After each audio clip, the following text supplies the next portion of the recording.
this stuff. I'm going to install it all today. Nice. That's exciting.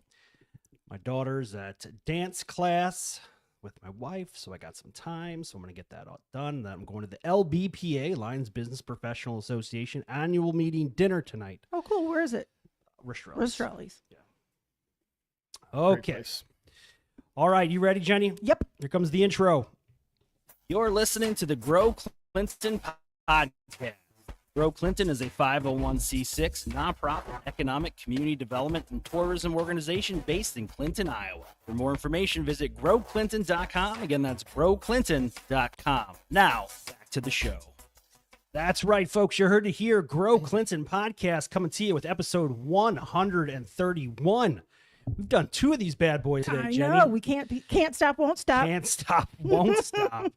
That's right. The Grow Clinton podcast brought to you by Grow Clinton, an economic development and community development organization located in Clinton, Iowa. We are 100% funded by our investors as a nonprofit. We value businesses and individuals that invest in our organization of all sizes and provide them with the services they need to grow and expand, whether it's through referrals or hosting them on this podcast.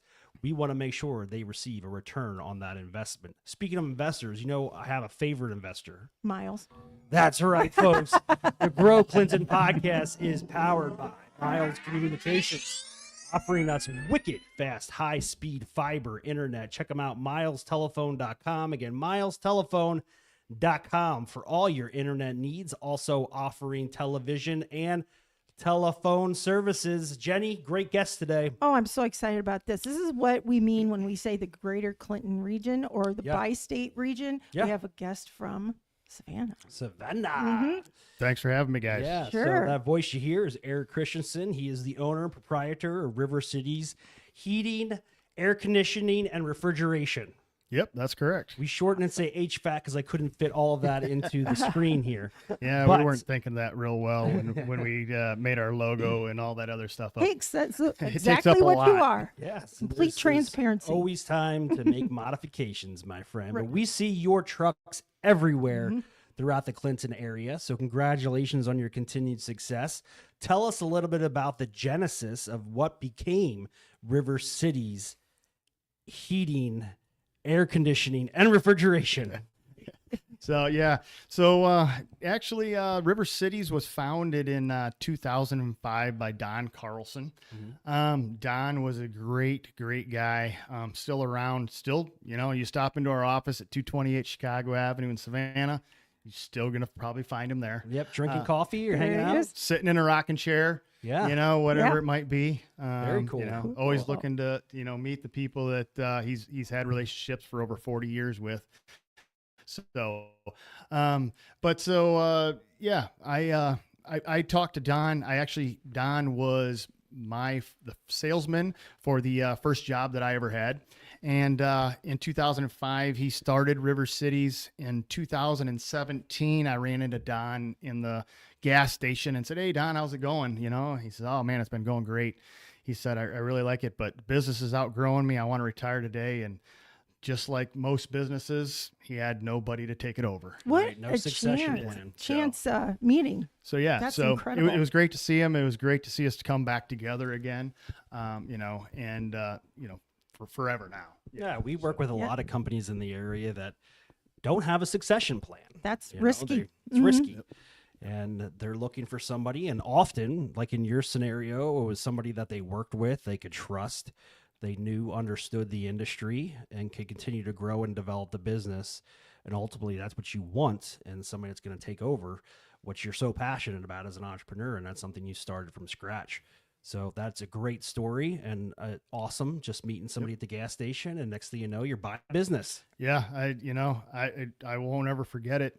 I went home that night. I was traveling the roads doing HVAC and commercial refrigeration all over the country at the time.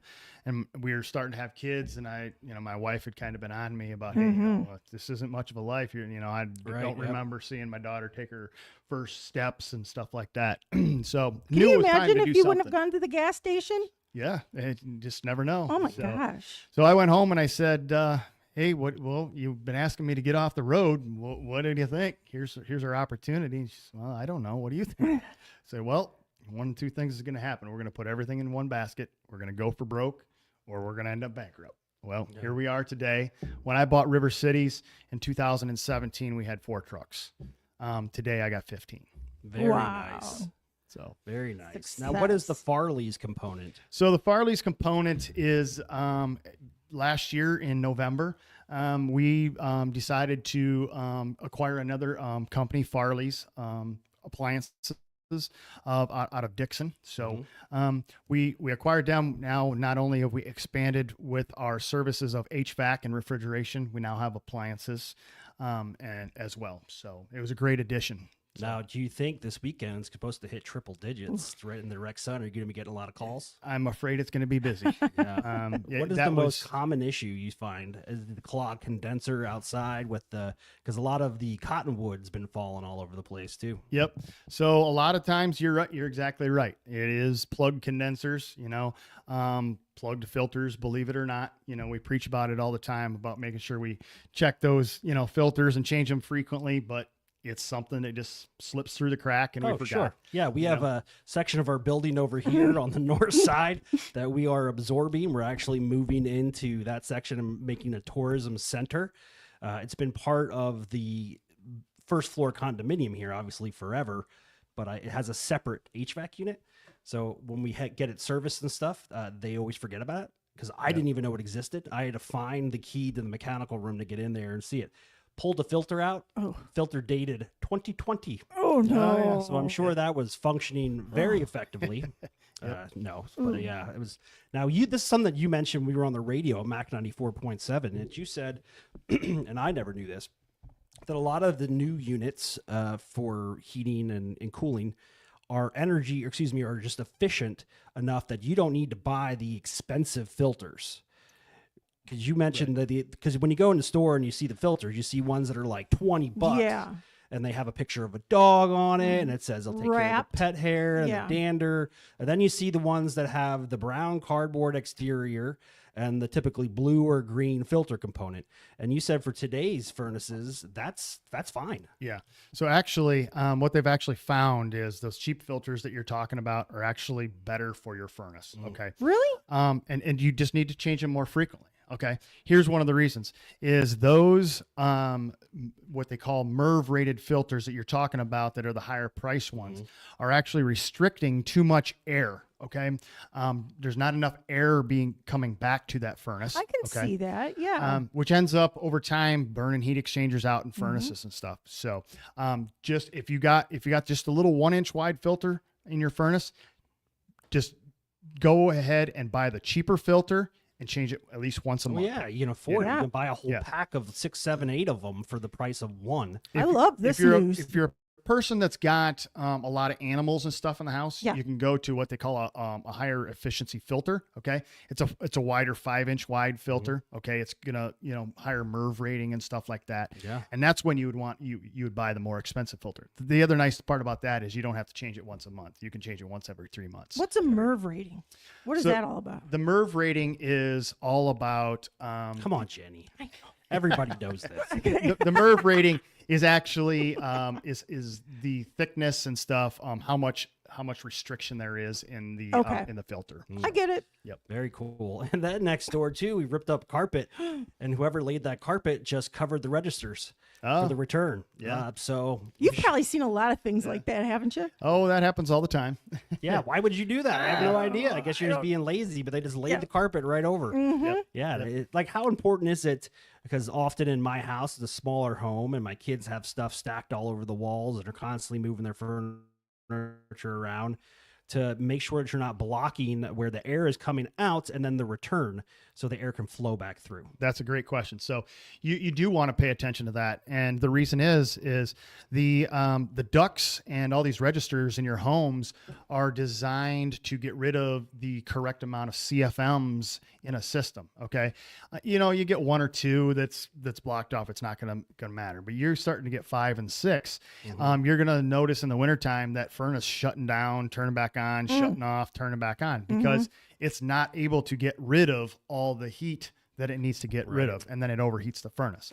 Same thing can happen in the summertime. Only difference is that you're not going to be able to get rid of all the cool air, and it's going to end up freezing the A coil up. Okay, here's a question. This is something that is an argument in my home. If you're not, You argue about HVAC stuff in we your house? do. It's important You stuff. guys are getting older. Yeah. What do you want to talk about tonight, honey? HVAC stuff. Listen, I got a bone to pick with you about HVAC. Okay, so if you got rooms in your house that you don't use, is it beneficial to shut? You know what I'm going to say, don't you? close- I do. To close the it all off Yep. and think you're saving money doing that? If once again, I'm going to go back to what I had just said. If you have Stop. just one room, Yeah. it's fine. But you got 4 or 5 rooms, don't. Okay. Ha ha. And the reason being is eventually what's going to end up happening, you're going to end up, could possibly, I'm not going to say it's going to happen, Yeah. but it could happen where you end up overheating that heat exchanger and you end up causing a crack in the heat exchanger. Because, Nobody wants that.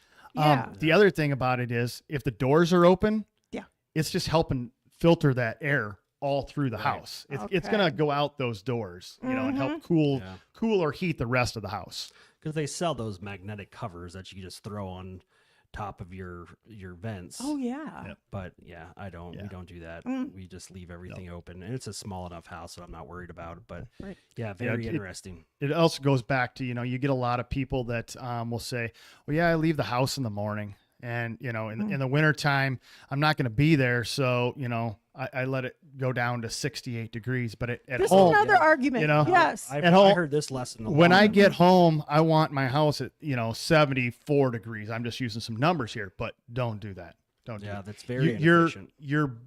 it's very inefficient, and it also is costing you more in your gas bill. These are the things people need to know because things are so expensive now. You Yeah. get your electric bill and you're like, what? No, I You was know? always at the thought of when I'm not home, I turn it down. And then one Yeah. day I was taught, this is when I was stationed in Delaware, and a gentleman came by to service the furnace.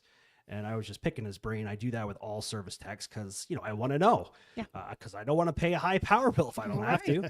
And I asked him the same question. He said, no, man, just think about it. He's like, you drop it at 20 degrees. Now you're trying to raise it 20 degrees. That furnace is going to be working overtime Yeah. where it'll just set and hold by the thermostat Right. at a temperature, within 1 or 2, 3 degrees. It's just more energy efficient and it makes sense. And a lot of people just does. don't understand that. And then also, the best way to clean your condenser outside the home is just simply, correct me if I'm wrong, but just take a garden hose and just clean the fins. Yeah, that's correct. But there is actually a proper way to do that. Okay. Okay, good. There's a lot of do-it-yourselfers out there, and there's nothing wrong with that. Right. Okay. But most people, if they're going to do it themselves, they take the garden hose, they go over to it, and they're spraying it right there as from where you see it. Okay. The problem is that you're forcing all that cottonwood, that grass farther and deeper into that coil. Okay. What really needs to happen is whether it's us, whether whoever that person may be, comes out and they need to pull the top of it off and wash that from the inside out. Okay. Right. That's the proper way to do that. Will it get you by for a year or two? Yeah, it's gonna, but eventually you're going to pack that so full. It's going to look clean, but really it's not. What's the worst environmental thing for your outdoor unit? Dogs. Why? Oh, I don't need to ask. Peeing on them. Yep. Peeing on them all the time. Really? Yeah, it'll actually rot the coils out. And so I would have never So guessed that. Fido's favorite bathroom spot is your outside condenser. You may want to Shame on figure him. that out. Yeah. And the other thing I asked you, we were on the radio, and I feel like I should be paying you for all this free Yeah. information. But, I was all through my home ownership experience, I covered up my condenser in the wintertime. I'd get one of those sleeves you put over it. I put a piece of plywood on top of it. Is that effective? Do you need to do that? Is it worth it? So my recommendation, a lot of people's recommendation is leave it uncovered. They're meant to be in the elements. Okay. Number one. Okay. The other thing about it is that, unfortunately, I don't care if it's an appliance or it's something with plumbing or HVAC, things aren't made like they used to be. Okay. That's the truth. If you could get Right. an air conditioner to last 30 years now, you're Right. doing good. Okay. But what happens is you're putting that cover over top of it, and you're actually trapping heat and moisture in there. It ends up rusting out the bottoms. Pretty soon you're Okay. going to notice something's wrong with your air conditioner, and Eek. somebody comes out and they're like, well, the bottom's gone out of your air conditioner. Or you forget you put one of those sleeves on there Yeah. and you turn on your air. Yeah. That's Ooh. always a problem. I've never done that, but I've heard of it. Yeah. So do you offer the systems that you can run from your phone? That Yeah. type of thing? Yeah. Oh So, my gosh. so Like a smart thermostat? Yeah. anybody and anything nowadays, can be controlled from your phone, whether it's a light switch or your Crock pot. I Yeah. installed a Google device that's Yep. on my. We do all Yeah. the Honeywell thermostats and stuff like that. A lot of people have those apps and stuff for other things. So that's what we installed. But yeah, The other lesson I learned the hard way is don't tinker with your thermostat wiring if you don't know what you're doing. I did. I blew our air conditioning unit in Delaware. Oh no. Like just messing around, thought I had the wiring right, looked at the diagram, was following red and I got all it, that stuff, yeah. and I got it. And I powered it on, and next thing you know, it kicked on and kicked right off, and then there was like nothing. Oh. And the guy that installed it didn't match it to what that wiring diagram was showing you. yeah, Everybody always has their own color code for how they want to wire that thermostat up. So yeah, So if you you're going to didn't do it exactly yourself. do it. no, The guy I've made a before. lot of mistakes. I'm actually the how you repairman's learn. best friend because they know I'm going to try to fix something.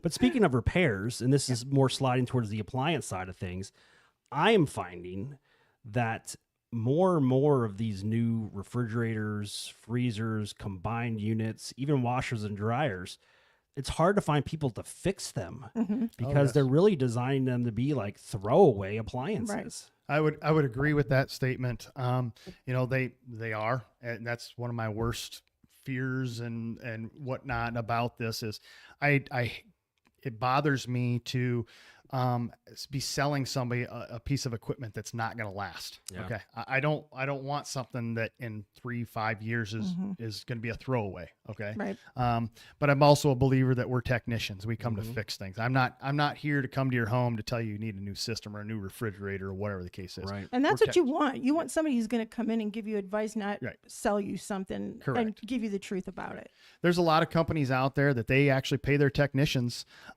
commission bonuses when they Oh, go out yeah. there on a service call. Salesman. They're a traveling salesman. You will not find that with River Jeez. Cities. No, I'm glad to hear that because it's, I know my parents, my mom, I mean, they had a side by side.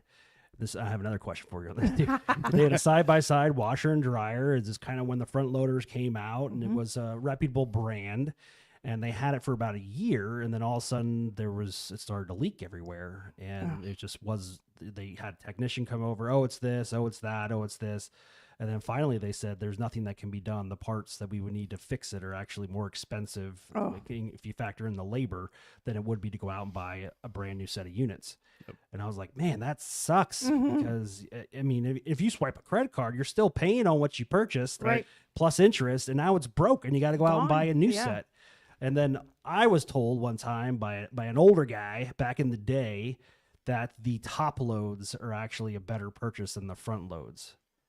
Yeah, I guess that's the front loads have come a long way too. Yeah, also, and this was back in like 2000, I don't know, 8. Yeah, because they've changed quite a bit, haven't they? Yeah, and they have, and a lot of people used to complain that the front load washers they had a smell to them and stuff. Right. There's some new designs and stuff out there that have resolved that issue. Yes. So, Do you have a specific brand that you work with like a company? Like, do you have a co-op for marketing and stuff? Like, so on the appliance side, we have GE, Whirlpool, Speed Queen. We can get any Speed Queens are any nice. Yeah, they are. Yeah, Yeah. Speed Queen is a very nice, Yeah, very cool. So you guys 24/7? Yeah, so we got 24/7 service on HVAC, okay, and refrigeration. So we always got somebody on call 24/7. How many people work for you? So in the Savannah office alone, we got 15 people. Okay. So Wow, it's a crew. Now, Yeah. where do you find them from? Do they go off to school and you recruit them outside of school? I mean, how are you finding people to fill that void for technicians?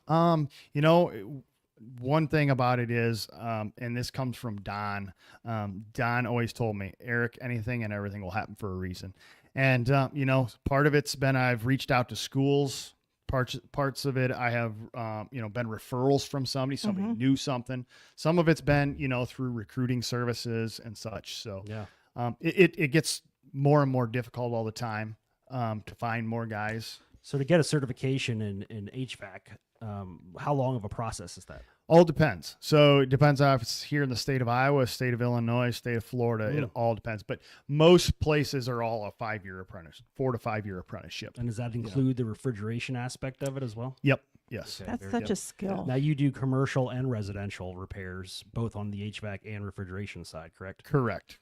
Yep. Yeah, great. Yes. Wow. So yeah. So we do a lot of, you know, bars, restaurants, and stuff Oh yeah, like you're that. gonna be busy you know. this weekend. Yeah. Yeah. So, Especially because it's been warmer, but it Yeah. hasn't been warm enough where people have really cranked and put that HVAC unit to the test, or the refrigeration for their bar coolers or anything. But So hard. when we start hitting triple digits, that's when people start to realize, oh crap, that's not working. You Yeah. don't appreciate that stuff. I mean, you take it for granted until you don't have it. Right. You know, and then when you go and you don't have your air conditioning and it's so hot, then, you know, that's something Ice you gotta keep up- machines. oh, Yeah. yeah. Yep. Those things They'll be seem to- working overtime. Those seem to break all the time. Yeah. Ice machines. It You might know, just be- ice machines, you got to have them.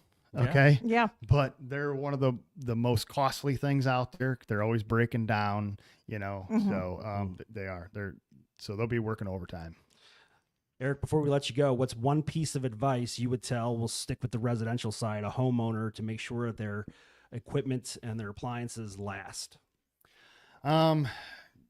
Maintenance. The maintenance is the biggest thing. Is there like standard maintenance, like preventative maintenance for Yeah. that stuff? Oh yeah, and that's something that we offer also. Okay, we offer a maintenance program that you can sign up with us. You call us, we'll get you on the schedule. We'll fill you in for both the spring and the fall. Okay, we'll come out in the springtime. We'll do a full service and maintenance on your air conditioner. We're going to check the refrigerant charge, make sure you know it's most efficient that it can be. We're going to clean that condenser. We're going to change the filter. We're going to check the capacitors, check your fan motors, check all the electrical and all that. It's Then worth it. you don't even have to worry about it. We're going to call you again in the fall and say, hey, it's your time for your fall maintenance. Right. Okay. We'll send a technician out again. We're going to, you know, check the heat exchanger. We're going to check, you know, gas pressures. Once again, changing that filter for you. So you don't have to worry about it that month. And go through the furnace entirely as well. What about duct cleaning? Duct cleaning, we offer duct cleaning services as well. So that's, you know, if you've got a home that has pets in it and whatnot and have never had it done, you'd be surprised the things that I've seen. But when we do it, we're going to run a camera down it too. So if you want to be right there with my guy, you can see everything that's in there. You can see it when it comes back. I know that's yeah. It's one of those things where it's just like it's out of sight, out of mind. But When we first got our duct cleaning machine, I went to my own personal house to do it. Now, my house at that time was 10 years old. I couldn't believe the things I pulled out of my own ductwork. I can't even you know. imagine. My house was built, I'm sure there wasn't a furnace or an HVAC system in there at the time, but it was built in 47. So the duct obviously didn't exist back then. Right. Maybe, I don't know. When did central air become a popular thing that every house had it? 70s. 70s, but it didn't really start here in the Midwest till the mid 80s, believe it or not. Wow. We went a long time with Yeah. before, you know, it was really, it didn't become big. Now it's like it used to be that it was, you know, nice to have it. Now it's like everybody has to have it. A Oh must, yeah. you Yeah. know. That duct Crazy. cleaning too is important. Right. My mom and dad, one of the things I recall is that they had a discussion about getting the ducts cleaned in the house. My dad was all for it. My mom said, we don't need to spend that kind of money. My dad, of course, just went and did it on his own and got it done. And my mom said it made the hugest difference in their Yeah. house. What is Dolores talking about duct cleaning for? She's- She a duct cleaning She expert. was seeing, I wouldn't doubt it, but Yeah. she was seeing dollar signs. Yeah, And my she's dad, playing her mandolin and yeah. Yep. is that what she Yeah, plays? A mandolin? She plays a ukulele. Ukulele. That's yes. it, ukulele. But yeah, she was saying, no, we don't need to do that. That's not something that's Right. important. And my dad had such bad allergies. And then after that, she said he just felt so much better and Yeah. she felt bad. Yep. taught her a lesson. All right. Very good. Well, sir, thank you so much. Again, we're talking to Eric Christensen from River Cities Heating. Oh, gosh. You got it. Almost I gotta read it. messed got up. it. Heating, air conditioning, refrigeration services. So you can check him out. What is your website, sir? River Cities HTG.com. So that's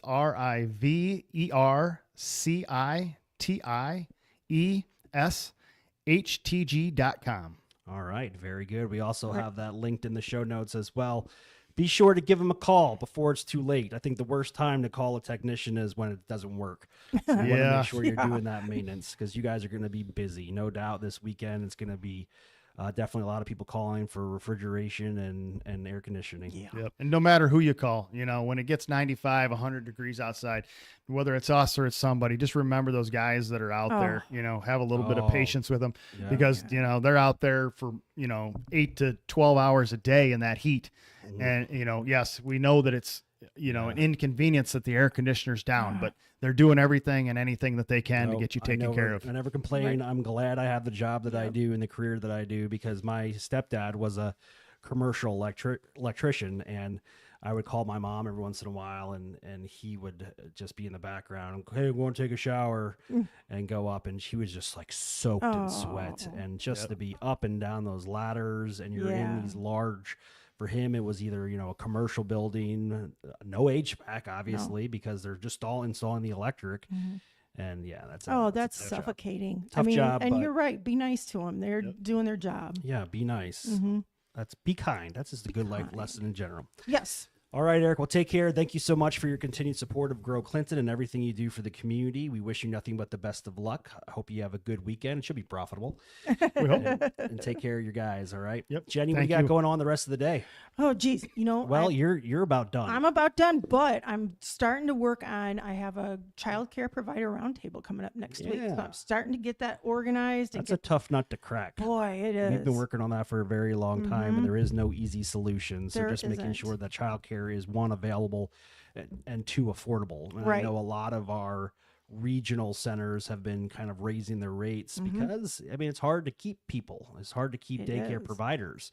And you got to be able to pay them a decent wage so they stick around because the difficult. turnover costs you even more money with the training and all the necessary things you have to do for the state. And no matter what end of the political spectrum you're on right now, everything's so unsure and so uncertain. So you never know if your funding is going to get cut or if it's not. And it's very stressful. I have a lot of respect for the people who a do good that friend of job. ours is going to have give birth. Well, he will not be giving birth, but his wife will go into labor. Yes. And have a baby, and it's their third that'll be in daycare.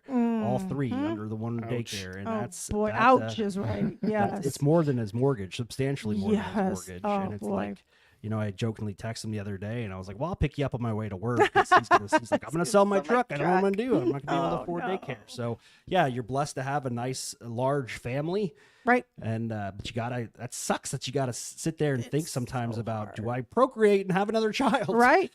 Because can I afford it? And we also talk about how, sometimes people don't work because, well, I've told you before. Oh, yeah. When my kids were small, I would have just been working to pay for daycare. Yeah, And it that's it. made no sense. And so we were just poor.